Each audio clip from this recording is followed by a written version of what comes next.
SIR வேணும்னு நினைக்கிறாரா வேணாம்? SIR வேணும் வேணாம்னு சொல்றது நம்ம வேலை இல்லங்க. அது அதுதான் சார் வேணும்னு வேணாம் அப்படிலாம் உங்க பொலிட்டிக்கல் நான் உங்களை கேக்குறேங்க. எஸ்ஐஆர் வேணாம் நிலைப்பாடு இல்ல நீட் ஒரே நிமிஷம் இருங்க. நீட் வேணுமா வேணாமா அப்படின்னும் பொழுது நீட் வேணும் வேணாம் ஏதாவது ஒரு ஸ்டாண்ட்.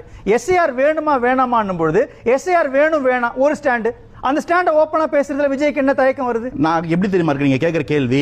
நீங்க இந்த மாதிரி ஒரு சார்பா பேசுறதுக்கு லஞ்சம் வாங்கலையாமே அப்படின்னு நான் கேட்டா ஒரு வார்த்தையில பதில் சொல்லுங்கன்னு சொன்னா ஆமானாலும் தப்பு இல்லனாலும் தப்பு.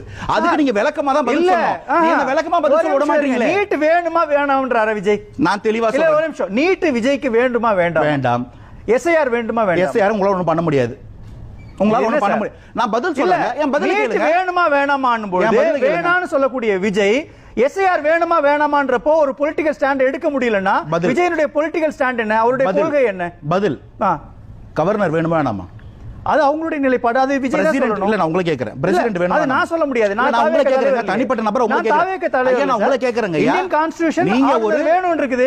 அப்ப இந்தியன் கான்ஸ்டிடியூஷன் அதேதான் ஜாமி. இது ஒரு கான்ஸ்டிடியூஷனல் ப்ரொசீஜர். எலெக்ஷன் கமிஷன் நிர்ணயம் பண்ற ஐயா தயவு செய்து பதில் கேளுங்க. நீங்க எப்பவுமே என்ன பேச விடுறது இல்ல. நீங்க என்ன பேச விடுறதே இல்ல. என் பதில் கேளுங்க. யாரை கேளுங்க. எஸ்ஆர் முதல்ல திமுக அதிமுக பத்தி கேக்குறீங்க. பதில் சொல்றதுக்குள்ள எஸ்ஆருக்கு ஜம்ப் ஆயிட்டீங்க. இப்போ நீட்டுக்கு ஜம்ப் ஆயிட்டீங்க. இல்லவே இல்ல. என் பதில் எப்ப கேப்பீங்க? இது எல்லாமே கொள்கை சார்ந்த புள்ளியில எனக்கு தெளிவு இருக்குங்க. எனக்கு தெளிவு இருக்கு. பாக்குறது தெளிவு இருக்கு. நீட் வேணுமா வேணாமான்னு பொழுது வேணான்னு டிக் பண்றீங்கல்ல. அனிதாவுடைய மரணத்திற்காக வீட்டுக்கு போய் உட்கார்ந்தோன்னு சொல்றீங்கல்ல. எஸ்ஐஆர் வேணுமா வேணாமா? எஸ்ஐஆர்ல விஜயோடைய தாவேக்காவோட நிலைப்பாடு என்ன? ஏன் ஓபனா எஸ்ஐஆர்ல திமுக மக்களை ஏமாத்துது இதான் நிலைப்பாடு. இதுக்கு பதில் சொல்ல விடுவீங்களா? ஃபர்தரா வேணாமா?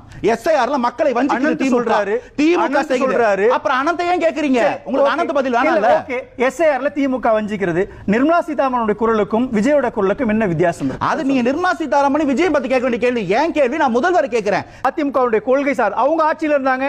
தூத்துக்குடி விஷயத்திலிருந்து எஸ்ஐஆர்ல இருந்து சிஏஏல இருந்து என்ஆர்சியில இருந்து எல்லாத்துலயும் அதிமுகவுடைய இம்பாக்ட் இருக்கு இல்லையா? நீங்க அதிமுகவை டைலூட் பண்ணிட்டு அதிமுக ஒதுக்கி வச்சுட்டு திமுகவை மட்டும் விமர்சிக்கிறீங்கன்னா அதிமுக பாஜகவுடைய குரலாக தாவேகா இருக்குன்னு அர்த்தம். நான் இதுக்கு தான் பதில்